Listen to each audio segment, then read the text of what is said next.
विचारांसाठी लढतोय असं म्हणून आपल्याला पागल बनवणारे लोक किती बनले आहेत हे काल 30 डिसेंबरला जगासमोर आलं.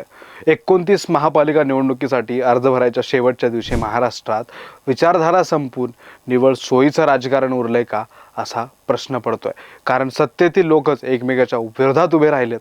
आजच्या या व्हिडिओमध्ये आपण पाहणार आहोत नक्की कोण कोणासोबत आहे, भाजप किती ठिकाणी सोबळावर लढत आहे, महाविकास आघाडीत कशी फाटाफूट झाली आहे, महायुतीत शिंदेनी कुठे नवे मित्र शोधलेत, कुठे पवार एकत्र आलेत, तर कुठे ठाकरे बंधू सोबत आहेत. नमस्कार, मी ज्ञानेश्वर रेड्डी, तुम्ही पाहताय टीओडी मराठी. सुरुवात करूया महायुतीपासून.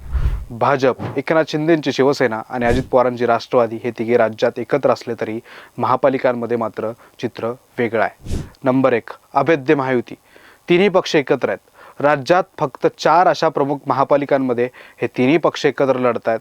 त्यामध्ये जळगाव आणि कोल्हापूर इथे भाजप, शिंदेसेना आणि अजित पवार गट यांची पूर्ण युती आहे. पनवेल, RPI, आठवले गटालाही 1 जागा देऊन सोबत घेण्यात आलाय. इचलकरंजी महायुती असली तरी 12 जागांवर अजित पवार गट इथे मैत्रीपूर्ण लढणार आहेत. नंबर 2, भाजप आणि शिंदे गट एकत्र. आता आपण महायुतीत अजित पवारांना वेगळं सोडून कुठे कुठे भाजप आणि शिंदे गट एकत्र निवडणूक लढवत आहेत हे समीकरण प्रामुख्यानं मुंबई आणि MMR मध्ये दिसतंय. 6 ठिकाणी हे एकत्र आलेत. मुंबई, भाजप 137 जागांवर तर शिंदेसेना 90 जागांवर एकत्र लढत आहेत.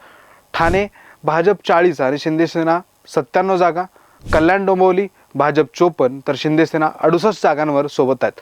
तसंच नागपूर, चंद्रपूर आणि भिवंडीत भाजप आणि शिंदेसेनेची युती झाली. नंबर 3, भाजप आणि अजित पवार गट एकत्र. 2 महापालिकांमध्ये शिंदे गट वेगळा झालाय आणि भाजप आणि अजित पवार एकत्र आले असं नवं समीकरण उदयाला आलंय. त्यात अकोला, भाजप 62 जागा, अजित पवार गट 14 जागांवर सोबत आहेत. अहिल्यानगर, भाजप 32 आणि अजित पवार गट 34 जागा लढवत आहेत. नंबर 4, शिंदे आणि अजित पवार गट एकत्र. आता सर्वात धक्कादायक समीकरणाकडे जरा वळूयात, जिथे भाजपला सोडून उपमुख्यमंत्री एकनाथ शिंदे आणि उपमुख्यमंत्री अजित पवार एकत्र आलेत.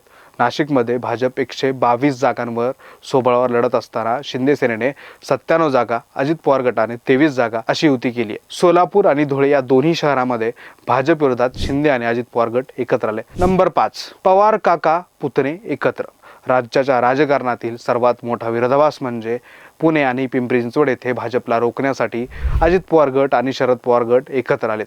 पुणे अजित पवार गट 122 जागांवर, शरद पवार गट 40 जागांवर आणि खरात गट 3 जागांवर एकत्र लढतात.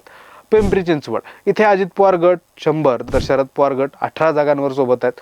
परभणी इथे दोन्ही राष्ट्रवादी एकत्र आल्यात. नंबर 6, सोबळाचा नारा. महायुती तुटल्यामुळे भाजप, शिंदे गट, अजित पवार गट सोबळावरही निवडणूक लढवत आहेत.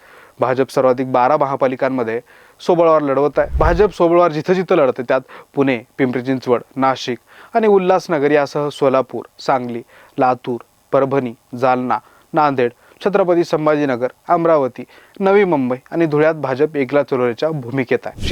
शिंदेसेना सोबळावर जिथे लढते ते छत्रपती संभाजीनगरसह पुणे, पिंपरी, सांगली, अमरावती, मालेगाव, जालना, परभणी, नांदेड, लातूर आणि नवी मुंबई. अजित पवार गट जिथे सोबळावर लढत आहेत ते मुंबईसह नवी मुंबई, ठाणे, कल्याण डोंबिवली, उल्हासनगर, अमरावती आणि मराठवाड्यातील नांदेड, लातूर, जालना, छत्रपती संभाजीनगर येथे सोबळावर निवडणूक लढवत आहेत. नंबर 8, महाविकास आघाडीची नवी समीकरणं. दुसरीकडे महाविकास आघाडीत ही मोठी फाटाफूट आणि ताटातूट झाली आहे. नंबर 9, काँग्रेस आणि वंचित एकत्र. महाविकास आघाडीची साथ सोडत काँग्रेसने सोबळाचा नारा दिला, पण सोबत वंचित बहुजन आघाडीला घेतले. काँग्रेस नागपूर आणि चंद्रपूर वगळता कुठेच सोबळावर निवडणूक लढवत नाही. मुंबईत काँग्रेस 139 जागा, वंचित 62 जागा आणि रासप 10 जागा अशी नवी युती झाली आहे. लातूर आणि नांदेडमध्येही काँग्रेसने वंचितला सोबत घेतलाय. नंबर 10, ठाकरे, मनसे आणि शरद पवार. काँग्रेसने सोबळाचा नारा दिल्यानंतर एक नवीनच समीकरण उदयास आलंय. मुंबईत ठाकरे गट 164 जागांवर लढतोय, मनसे 53 आणि शरद पवार गट 10 जागांवर लढत आहेत.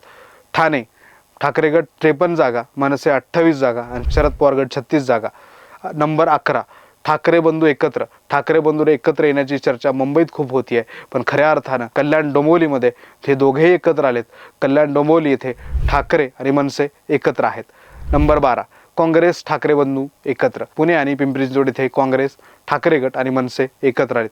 इथे दोन्ही राष्ट्रवादी एकत्र आहेत. नंबर 12, काँग्रेस आणि उद्धव ठाकरे एकत्र. कोल्हापुरात काँग्रेसने उद्धव ठाकरेंच्या शिवसेनेला सोबत घेतलाय. शरद पवारांची राष्ट्रवादी ही वंचित बहुजन आघाडीसोबत तिसऱ्या आघाडीत आहे. थोडक्यात सांगायचं तर भाजप सर्वाधिक 14 महापालिकांमध्ये सोबळावर लढत आहे.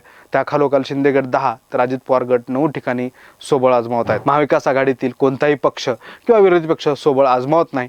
वसई विरार महापालिकेत हितेंद्र ठाकूर यांच्या बहुजन विकास आघाडीने काँग्रेस मनसेला सोबत घेतलंय, तर ठाकरे सेना स्वतः निवडणूक लढवते. मुंबई शेजारच्या मीरा भाईंदरमध्येही ऐनवेळी खिचडी झाली आहे. पण ही खिचडी नेमकी कशी असणार आहे हे आपल्याला पुढच्या वर्षी 2 जानेवारीला अर्ज माघारी घ्यायच्या दिवशीच कळेल. पण सध्या तरी मतदार राजा या महाखिचडीमधून कोणाला निवडतो हे पाहणं औत्सुक्याचं ठरणार आहे. या सगळ्यांबद्दल तुम्हाला काय वाटतं कमेंट्समध्ये नक्की सांगा. व्हिडिओला लाईक करा, शेअर करा आणि आपल्या लाडक्या TOD मराठी चॅनलला सबस्क्राईब करायला विसरू नका.